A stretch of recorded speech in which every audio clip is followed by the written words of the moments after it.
मेरा नाम माजिद बरकी है और मैं एक जर्नलिस्ट हूँ। I have been gymming since 2010।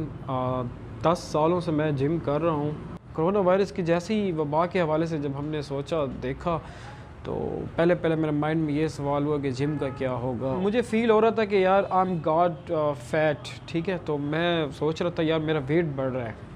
Gym के ना होने की वजह से स्टमक रिलेटेड भी काफ़ी इशू हुए और प्लस जो मेरे जॉइंट्स हैं हैंड के, मेरे लेग के, मेरे शोल्डर के, तो वो भी काफ़ी मुझे पेन मिल रहा था, इफ़ेक्ट कर रहे थे। क्योंकि 10-12 सालों से एक बंदा जिम कर रहा हो तो अचानक वो लॉकडाउन की वजह से बंद हो जाए तो मुझे काफ़ी बीमारियां घेरे में ले रही थी जो मेरे जिम रिलेटेड थी। लेकिन प्लस ये हुआ जब स्टमक रिलेटेड जब मैं इन चीज़ों के बारे में सोचता था, जब मैं फ़र्स्ट वीक जब मैं जिम गया तो मैं अपने आप को काफ़ी जो है वीक फ़ील कर रहा था और अनवेल फ़ील कर रहा था कि मेरा फ़ैट बढ़ गया, मुझे फिर से मेहनत करनी पड़ेगी।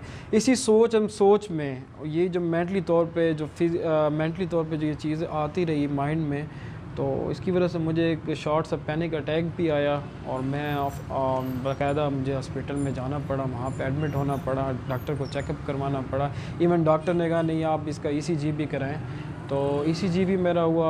अल्हम्दुलिल्लाह हर चीज़ ओके थी, क्लियर थी, लेकिन बस वो साइकोलॉजिकली एक जहन पे वो था। नाउ आई एम फाइन, इंशाल्लाह मैं अपना वर्कआउट कर रहा हूँ। मुझे अब डबल मेहनत करनी पड़ रही है, डे टाइम अलग जा रहा हूँ, इवनिंग टाइम अलग जा रहा हूँ, वॉक अलग कर रहा हूँ। एक माइंड में ये चीज़ थी बस आज ही लॉकडाउन ख़त्म हो रहा है, आज इसी हफ्ते लॉकडाउन ख़त्म हो रहा है, मैं फिर से जिम ज्वाइन करूँगा, आई विल बी ओके। लेकिन इस तरह नहीं हुआ। एक डर है, खौफ है, हो सकता है दोबारा ये जिम बंद हो जाए। लेकिन इस दफ़ा मैंने यही एक माइंड में रखा हुआ है कि जिम बंद भी हो जाती है तो मैंने अपने घर में एक्सरसाइज को नहीं छोड़ा।